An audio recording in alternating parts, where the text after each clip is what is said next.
Breaking news, tensyon sa pagitan ng India at Pakistan, mas tumitindi pa. Ano nga ba ang pinagmulan ng labanang ito? At bakit palaging nagsisimula sa Pakistan ang mga digmaan sa pagitan ng dalawang grupo? May kinalaman kaya ang China sa sigalot na ito? Tiyak ay magugulat ka sa mga malalaman mo. Dahil bagamat hindi direktang nakikialam ang China sa labanang ito, ay tila ito rin ang naging dahilan upang muling sumiklab ang digmaan sa pagitan ng dalawang grupo.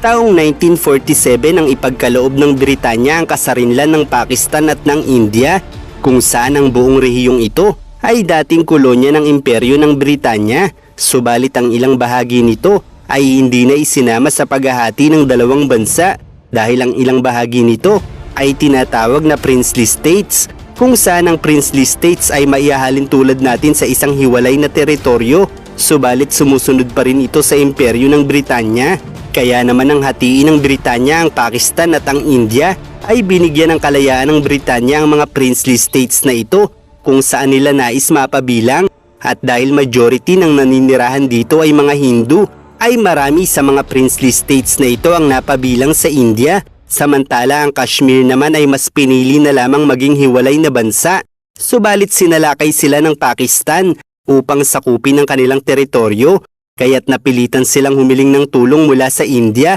at dahil sa panganib ng Pakistan laban sa kanila ay mas pinili na lamang din nilang maging bahagi ng India. Kaya't sa madaling salita, ang unang labanan sa pagitan ng Pakistan at India noong 1947 hanggang 1948 ay nagsimula dahil sa pananakop ng Pakistan, at muling naulit ang labanang ito noong 1965 nang magsagawa ng Operation Gibraltar ang Pakistan upang tuluyang sakupin ang teritoryong nasasakop ng India sa Kashmir. Subalit nauwi lamang sa tigil putukan ng digmaang ito, kung saan ay nabigo ang Pakistan na madagdagan sa Kashmir ang kanilang nasasakop na teritoryo. Kaya't malinaw na ang Pakistan muli ang nagsimula ng ikalawang digmaang ito, hanggang taong 1971 ay muling napalaban ng India sa Pakistan, at ito ay dahil sa civil war na naganap sa pagitan ng West Pakistan at East Pakistan, kung saan ang East Pakistan ay ninanais ng magkaroon ng kasarinlan mula sa West Pakistan,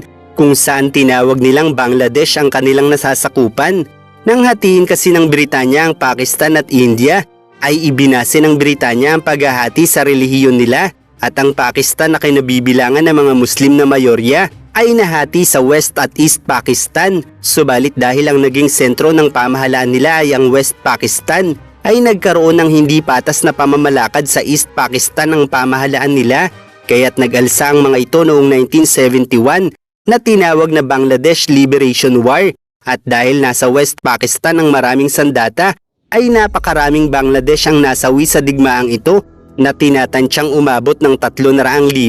hanggang 1 milyong katao, habang ang nasa 10 milyong Bangladesh naman umano ay lumikas at nagtungo sa India. At dahil naging mabigat na pasanin para sa India ang mga refugees na ito, ay tumulong na lamang ang India na bigyan ng sandata at i-training ang mga ito upang maipagtanggol ang kanilang mga sarili pagbalik nila sa Bangladesh. Subalit hindi ito nagustuhan ng Pakistan, kung kaya't binomba nito ang mga base ng India, na naging dahilan para sa muling direktang sagupaan ng dalawang bansa, at dito ay natalo ang Pakistan na naging daan upang makamit ng Bangladesh ang kanilang kasarinlan. Hanggang taong 1999 ay muli na namang sinubukan ng Pakistan na pasukin ang hangganan ng teritoryo ng India sa Kargil na bahagi ng Kashmir, subalit muling nabigo ang Pakistan laban sa India, at sa kasalukuyan nga ay pinalalabas na ng Pakistan na teroristang grupo na ang sumasalakay sa Kashmir na nasasakop ng India, isang pamamaraan na tila ay mayahalin tulad sa diskarte ng Iran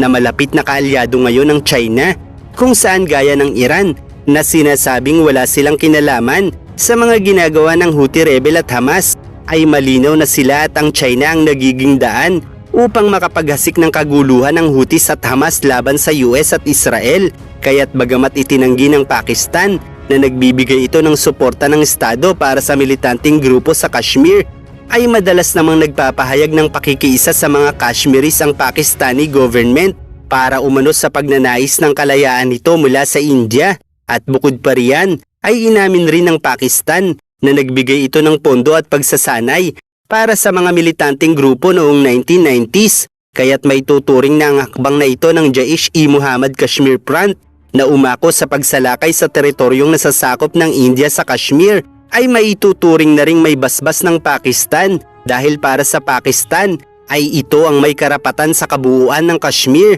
Gayong ang teritoryo sa Kashmir na bahagi ng India ay pawang mga Kashmiris din na nagnanais mabawi ang bahagi ng Kashmir na nakuha sa kanila ng Pakistan. Kaya't malinaw kung sino ang salot sa rehiyong ito at ito ay ang mas malapit na kaibigan ng mga Tsino. Kaya naman ang unang pumutok ang balita na muling sinalakay ng Pakistan ng India ay hindi nakatikim ng pambabatikos mula sa China ang Pakistan. Subalit nang gumanti na ang India ay ipinahiwatig ng China na hindi nila nagustuhan ang ginawang aksyong militar ng India. Isang pahayag na bagamat gumamit ng mas maingat na salita ay naglalarawan pa rin para sa pagkadismaya ng China, kaya't may tuturing na nakatuon sa panig ng Pakistan ang China. Pero bakit nga ba mas pumapanig ang China sa Pakistan? Kung pagbabasihan kasi natin ang nagaganap na trade wars sa pagitan ng US at China, ay mapag-aalaman natin na napakalaking balakid ng India ngayon para sa China dahil habang bumabagsak ang kanilang ekonomiya,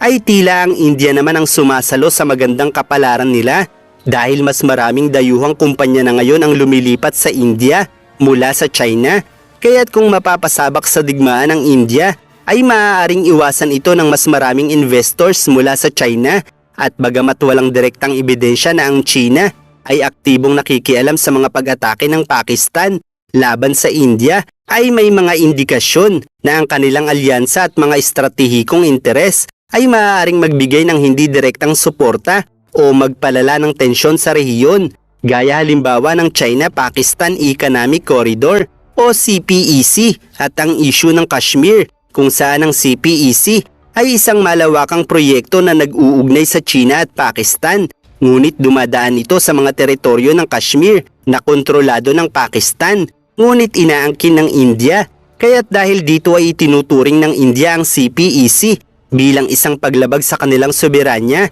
kaya't naniniwala ang mga eksperto na ang mga proyektong ito ay maaaring magpalala ng tensyon sa pagitan ng India at Pakistan at magbigay ng motibasyon para sa Pakistan na magsagawa ng mga hakbang na hindi kanais-nais para sa India, kung saan ay ganitong senaryo na nga ang nangyayari ngayon sa pagitan ng Pakistan at India. Kaya't sa madaling salita, kung wala ang suporta ng China, ay marahil hindi na maglalakas loob pa ang Pakistan na muling maghasik ng kaguluhan laban sa India. Kaya't malinaw kung gaano kasalimuot ang mundong ito dahil sa Pangulo ng China. Dahil napakaraming kaguluhan sana ngayon ang hindi magpapatuloy kung hindi si Xi Jinping ang Pangulo ng China, dahil ang halos lahat ng kaguluhan ngayon ay may malakas na impluwensya ng China. Kaya't kung si Xi Jinping ay mapapatalsik sa pwesto bilang Pangulo, ay tiyak na mas magiging mas mahina na ang kontrol ng bago nilang Pangulo, kung saan ay tiyak na mas pipiliin ito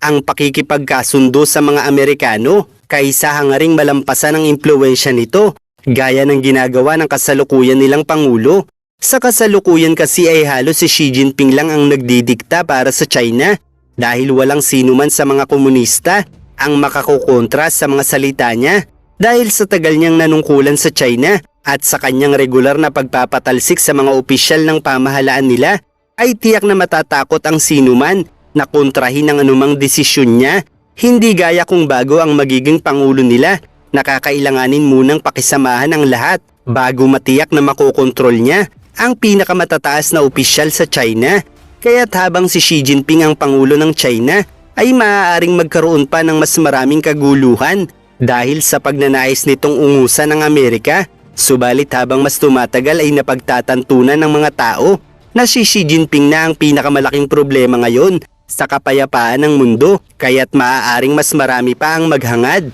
na pabagsakin na ang taong ito, kabilang na ang mga kapwa niya komunista sa kanilang partido, lalo na ang libu-libong opisyal na sinibak nito sa pwesto.